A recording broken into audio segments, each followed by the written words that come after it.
नमस्कार विद्यार्थियों, आज हम फिर मानव रचनाओं के बारे में बात करेंगे। कुछ नई बातें सिखाएंगे आपको और कुछ बातें दोहराएंगे। तो सबसे पहले मानव बस्ती होती क्या है? मानव बस्ती का अर्थ है घरों का संकुल। ये भिन्न विभिन्न प्रकार के आकार और प्रकार की होती हैं और अगर आप किसी मानव बस्ती को देखेंगे तो इसमें केवल घर नहीं होते हैं परंतु कई प्रकार की इमारतें होती हैं, जैसे कि आपका विद्यालय, कुछ चिकित्सालय, कई बार पंचायत की इमारत होती है, सड़कें बनती हैं, गौशाला होते हैं। विभिन्न प्रकार की इमारतें मानव बस्ती में पाई जाती हैं। बस्ती का आकार और प्रकार भी विभिन्न होते हैं। एक छोटे से छोटे पल्ली से लेके बड़े से बड़े तक महानगर को भी हम मानव बस्ती के नाम से ही जानते हैं। मानव बस्ती की पारिस्थितिकी यानी कि इकोलॉजी, सामाजिक संरचना और प्रौद्योगिकी यानी टेक्नोलॉजी सब विभिन्न होती है। एक बस्ती से दूसरी बस्ती में बहुत विभिन्नता पाई जाती है। तो अब हम देखते हैं कि गांव और शहर ये दो तरह की मानव बस्ती होती है, लेकिन इन दोनों में क्या संबंध है, ये एक दूसरे के कैसे काम आते हैं।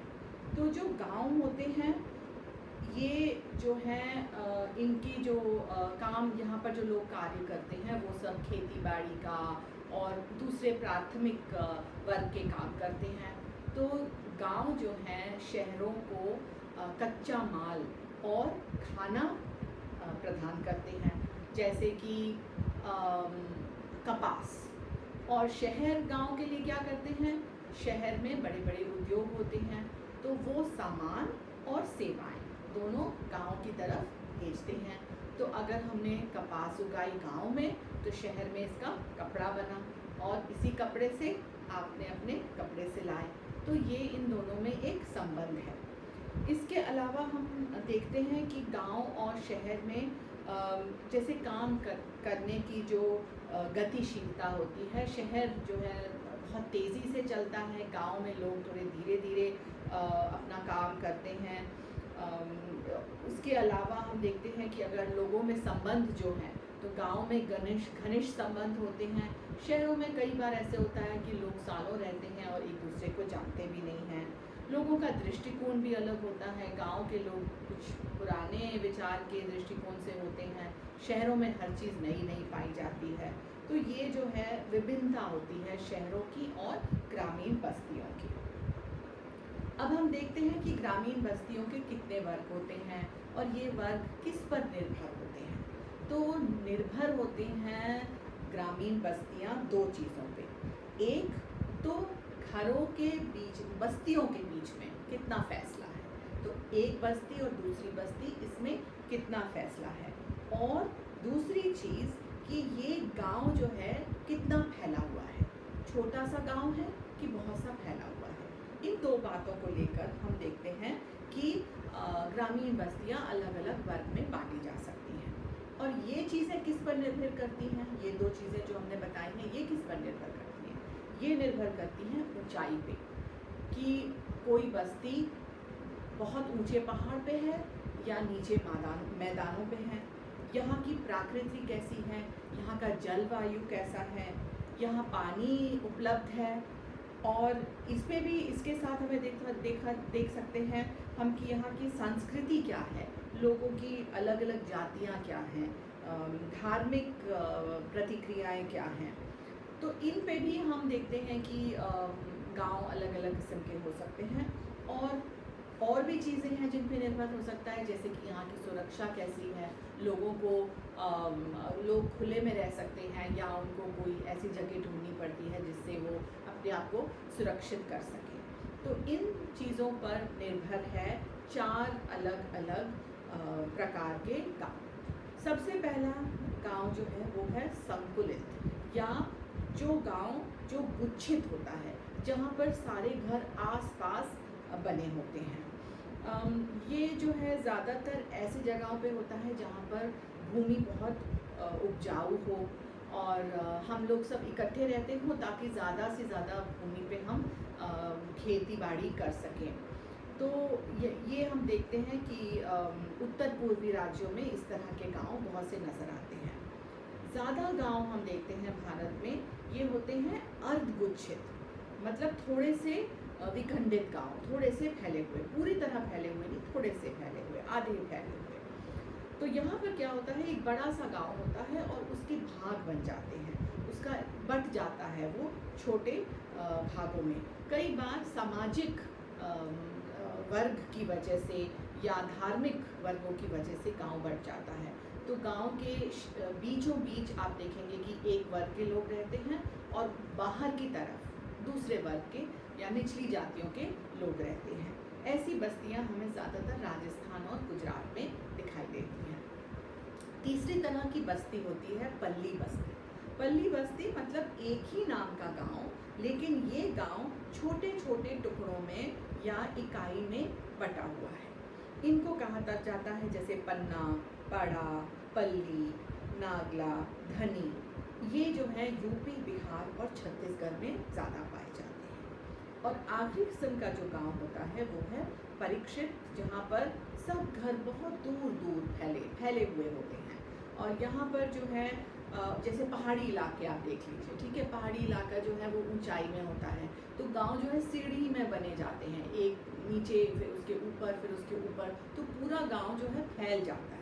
कई बार जंगलों में भी ऐसे देखते हैं कि गांव एक जगह पर नहीं हो सकता है, तो वही गांव जो है पूरे जंगल में इधर बिधर फैला हुआ होता है।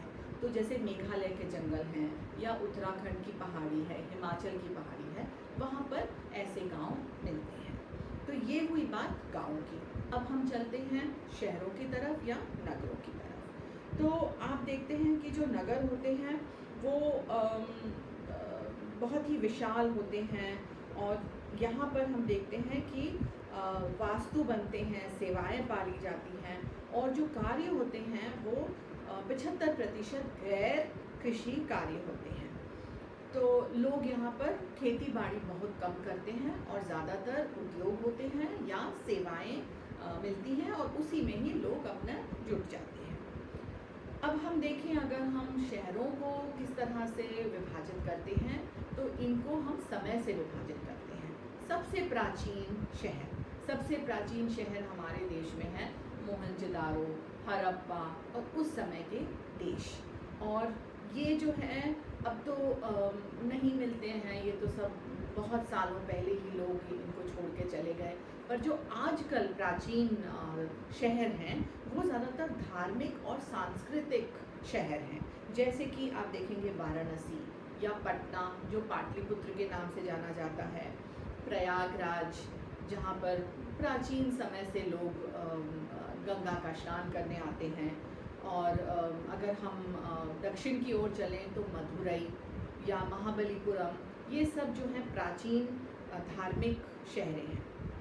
दूसरे शहर हम देखते हैं कि ये है मध्य कालीन के शहर। ये जो है मुग़ल या मुसलमानी राज के समय बनाए गए थे, और इसके अलावा इनमें दूसरे रजवाड़े भी जो अलग अलग छोटे छोटे रजवाड़े भारत में फैले हुए थे, उन्होंने भी ये शहर बनाए थे। तो ऐसे शहर हैं जैसे कि दिल्ली, हैदराबाद, आगरा, लखनऊ, यहाँ नवाब और राजा रहते थे और उन्होंने ही ये शहर बसाए हैं। अब हम आधुनिक शहरों के बारे में देखें। आधुनिक शहर जो हैं वो ज़्यादातर अंग्रेज़ों ने बनाए हैं या यूरोपियों ने बनाए हैं, जैसे पोर्चुगीज़ थे या जैसे हमने कहा अंग्रेज़ थे। ये व्यापार के लिए बनाए गए थे, क्योंकि हमारे देश में यूरोपीय लोग व्यापार के लिए ही पहली दफ़ा आए थे। तो आप देखिए कि ये जो है ये शहर हैं वो जैसे समुंदर के किनारे बनाए गए थे ताकि यहाँ से आसानी से व्यापार किया जा सके। जैसे सूरत या गोवा, मुंबई शहर भी अंग्रेज़ों ने व्यापार के लिए ही खरीदा था। और कोलकाता तो नया शहर बसाया गया था अंग्रेज़ों के द्वारा। यहाँ तो एक शहर था ही नहीं। मुर्शिदाबाद यहाँ का बड़ा शहर था जहाँ कपड़ा बनता था, और कोलकाता अंग्रेज़ों ने ही स्थापित किया और उसको इतना बढ़ावा दिया। और स्वतंत्रता के बाद हम देखें तो तभी भी नए शहर बने हैं। ये ज़्यादातर प्रशासन के लिए बने हैं, जैसे गुजरात में गांधीनगर या चंडीगढ़ जो पंजाब और हरियाणा दोनों के लिए प्रशासन के काम आता है। हम देखें कि आधुनिक उद्योग शहर भी हैं, जैसे कि जमशेदपुर या भिलाई, और कुछ शहर बड़े शहरों के बाहर बने हैं उपनगर की ओर से। जैसे हमारा शहर है दिल्ली, यहाँ पर एक शहर है गुड़गांव, एक शहर है नोएडा, ये सब उपनगर हैं और दिल्ली शहर के आसपास ही बने गए हैं। अब हम देखते हैं नगरों की जनसंख्या, और हम देखते हैं कि भारत की जो नागरीकरण विकसित है देशों से के तुलना में जो है बहुत ही कम है।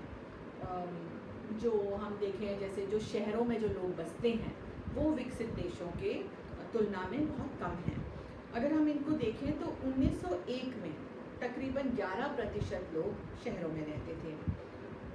100 साल बाद 2011 में ये बढ़कर 31 या 32% या प्रतिशत हो गए, और उसके बाद 2014 में ये 34% हो गए।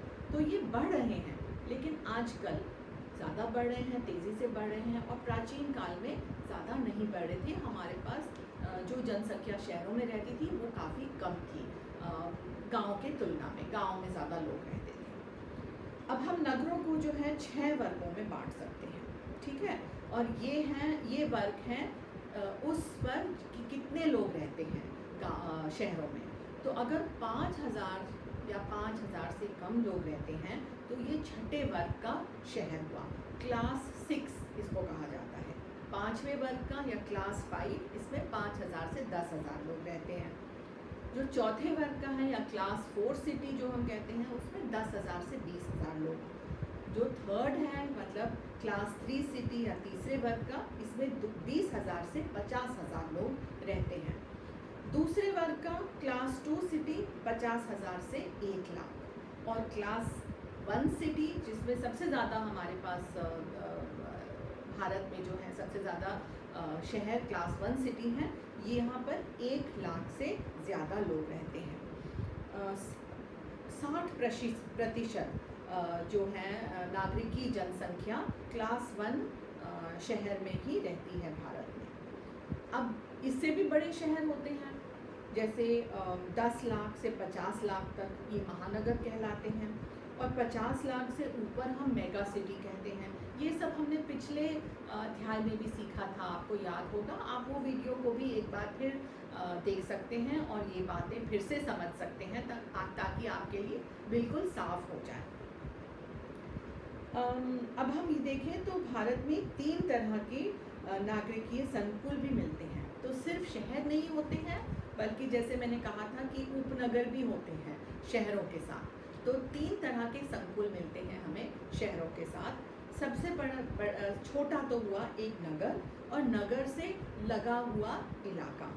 इससे बड़ा एक महानगर, और महानगर के साथ एक नगर, और फिर सबसे बड़ा एक महानगर, उसके साथ एक नगर, और नगर के साथ लगा हुआ इलाका।